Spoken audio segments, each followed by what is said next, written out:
Now, you probably already know that 2 days ago, Tucker Carlson, on his show over on Fox, showed several never-before-seen pieces of video surveillance footage that were captured at the U.S. Capitol on January 6th. This, of course, then led the legacy news outlets in our country to have somewhat of a conniption, and they began to, once again, double down and push their narrative of January 6th around the clock. Meaning that the current news cycle has been focusing almost all of its attention on what happened at the U.S. Capitol 2 years ago, while at the same time ignoring almost everything else. Such as, for instance, the fact that just 2 days ago, about 200 left-wing extremists quite literally firebombed a police training facility over in Georgia in a form of domestic terrorism. However, let me back up for a quick moment and set the stage for you properly so the context of how this all came to be becomes crystal clear. And I hope that if you appreciate content like this, you do take a quick moment to smash those like and subscribe buttons so the YouTube algorithm will be quite literally forced to share this video out to ever more people.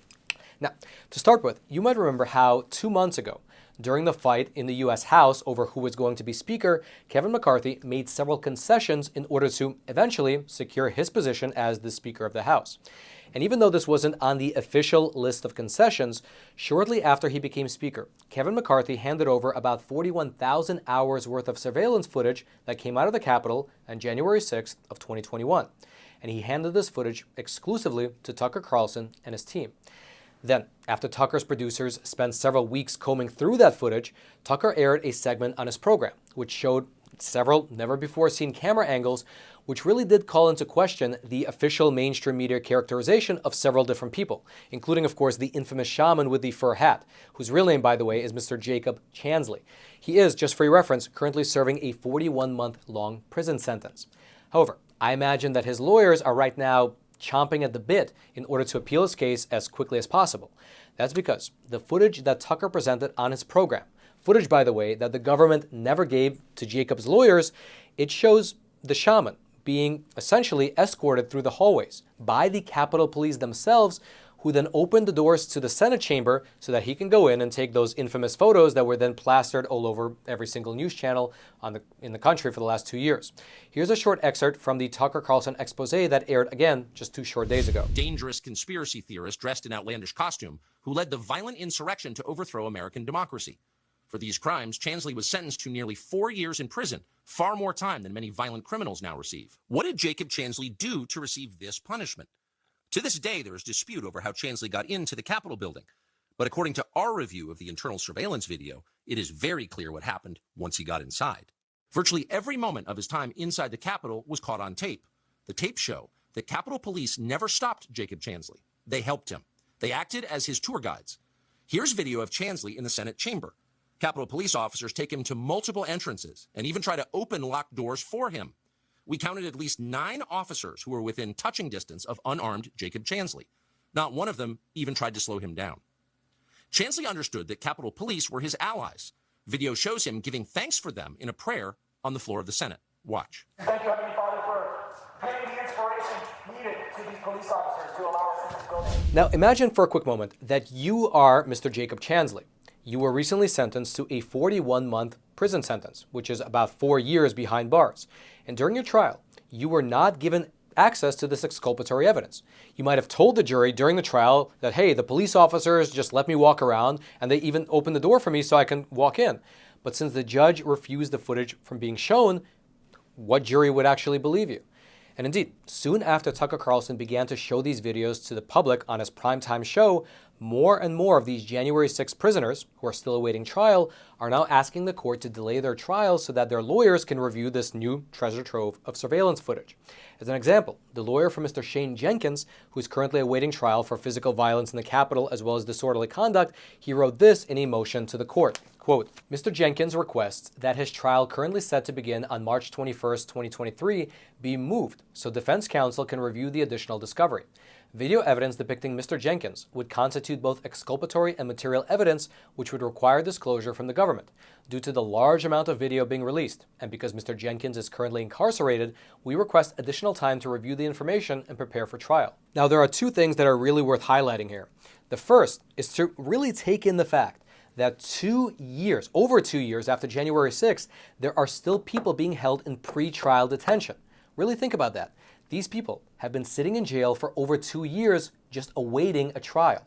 And the second point is that up until now, the government has been refusing to hand over this footage, the surveillance footage, to these people's lawyers, even though that footage might contain exculpatory evidence, just like what we saw with the shaman with the fur hat. However, the current Republican leadership of the House has indeed decided to not only hand the footage over to Tucker Carlson, but they are also granting access to the security footage to any January 6 defendants for the purposes of their own defense in trial. But the government prosecutors in these particular cases, they're still fighting them tooth and nail. For instance, Mr. William Pope, who is facing charges related to civil disorder related to his actions on January 6th, he wrote this in a separate court filing. Quote, "We lack access to more than 99% of discovery, even though more than 2 years have elapsed since Mr. Pope was arrested. Prosecutors have opposed making much of the footage available because the legislative branch was the original owner of the evidence. However, now that the legislative branch has given defendants their blessing to have due process access to the legislative files, the government's already weak argument to deny due process has collapsed. This court should immediately grant me full access to discovery. If the government continues to deny access to discovery necessary for his defense, the case should be dismissed." Now, as you likely would have guessed, shortly after the first batch of footage was released to the public, the legacy news outlets, most Democrat politicians, as well as, oddly enough, Mitch McConnell himself, began to attack both Tucker Carlson as well as the current House leadership for deciding to release the footage. Here's, for instance, a short exchange between Mr. Kevin McCarthy, the current Speaker of the House, and a reporter. Because of the footage that you gave Tucker Carlson, last night he went on and said this was a mostly peaceful chaos, as he said. He downplayed Brian Sicknick's death, said it was not related to January 6th, said this was not an insurrection. Do you regret giving him this footage so he could whitewash the events of that day? No, I said at the very beginning, transparency. And so what I wanted to produce for everybody is exactly what I said, that people could actually look at it and see what's gone on that day. So. But Mr. Speaker, Look, his portrayal of what happened that day? Look, each person can come up with their own conclusion, but what I just wanted to make sure is I had transparency. Do you believe? All right, just to pause here for a super quick moment, I wanted to mention that the sponsor for today's episode is a super cool company called Sekur. And they're a cool company for people that actually care about their privacy. Because listen, if you don't think that these giant tech conglomerates and all these different alphabet agencies within the US government are spying on your messages, well, then frankly, you are not paying enough attention to the news. However, all that can be in the past because with Sekur, they have awesome proprietary technology that has all your messages and all your emails actually go through Switzerland as they're making their way back and forth between you and your recipient. And so let's say you're here in America and the person you're messaging is over in Canada, Mexico, or anywhere else in the world. Well, it doesn't matter because all your messages are actually going through Switzerland back and forth from one to another, meaning that they're not subject to the Cloud Act and they are only subject to Swiss laws, which are some of the safest in the entire world. Their technology is awesome, it's proprietary, and they're a company that actually cares about your freedom. They care about getting the facts out, which is why they sponsor a company like ours. And best of all, they are offering a 25% off deal for our viewers, for the viewers of Facts Matter. So head on over to Sekur.com and use promo code Roman to get 25% off. And the rates are not even that expensive to start with. It's only $5 for the messenger and $10 for the email and messenger combo. And they even offer a 7-day free trial. So again, head on over to Sekur.com, use promo code Roman, save some money, and support an awesome sponsor. Now, I will mention just one thing in passing, since Kevin McCarthy brought up the issue of transparency in his response. In regards to transparency, it does seem to make sense to hand over these videotapes to a news organization so that they can comb through them and report their findings to the American people.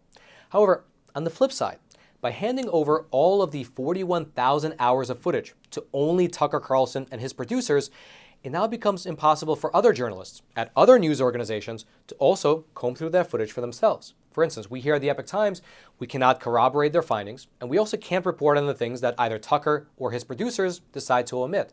Basically, the American people now have to go from listening to the narrative that's propagated by the January 6th committee to now only listening to the narrative that's being propagated by Tucker Carlson and his team, which might be better than nothing because at least that way we can compare the two sides and hope to get a more complete picture of what happened on that day.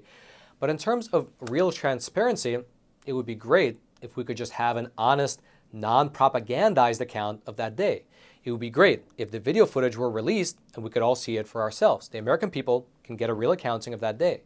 Because I don't know about you, but me myself, I'm just interested in the whole truth, not just in the 5 to 10 minutes of footage that Tucker and his team will ultimately decide to release to the public. But sometimes we have to take what we can get. In fact, just reporting on the subject alone is not an easy thing to do. As an example, if you happen to be watching this episode on YouTube, I'm almost 100% sure that below the video there's a box telling you what the official narrative on January 6th truly is and what you should be believing. And so even a speck of transparency is, in my opinion, better than nothing. However, there's something else worth mentioning here, which ties neatly into how the media's selective reporting shapes what people believe is really happening in this country right now. Because while these new pieces of footage are reinvigorating the discussion about what happened 2 years ago at the US Capitol, almost none of the large media outlets are covering the fact that just 2 days ago, there was a massive attack against the police that was carried out by Antifa extremists. Think about that.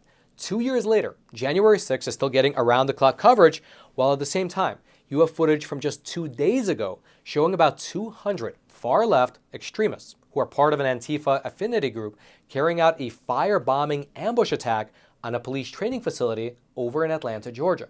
And the aerial footage is quite stark, looking like something out of The Walking Dead, with just the sheer volume of people who are involved in the attack. And then when you look at the ground footage, well, that looks even more dramatic, as police officers try to hold their ground against nearly 200 people who are torching their police training facility. Basically, the backstory here is that last January, right there in that same site, Georgia police exchanged gunfire with an Antifa-affiliated group. Then a few days later, that same Antifa-affiliated group, they caused havoc in downtown Atlanta, breaking windows and even burning police cruisers.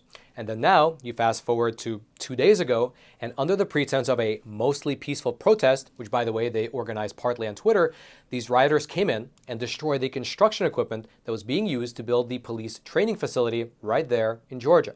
Now, fortunately, there weren't any serious injuries or fatalities in this latest attack, and eventually these rioters were subdued by the police. The whole incident, it resulted in the arrest of 23 people who are now being charged with domestic terrorism. And among those people who were arrested were several people from outside of the United States, specifically from the countries of France and Canada, as well as, interestingly, a lawyer with the Southern Poverty Law Center. That is, if nothing else, ironic. But again, I would urge you to ignore that footage from Georgia and just continue to focus exclusively on January the 6th, because right now that's all that matters. If you'd like to go deeper into what we discussed today, including this domestic terrorism that just took place over in Georgia, I'll throw all those links down into the description box below this video so you can check it out for yourself. And also, I should mention that while these new videos from Tucker's program are getting a lot of play, we here at the Epoch Times have been breaking these January 6th related stories that poke holes in the official narrative for the past 2 years now. And if you haven't already, I would highly recommend that you take a look at the documentary that we released just a few months ago called The Real Story of January 6th. I'll throw a link to it. It'll be right there at the top of the description box. I hope you check it out. And then until next time, I'm your host, Roman from the Epoch Times. Stay informed, and most importantly, stay free.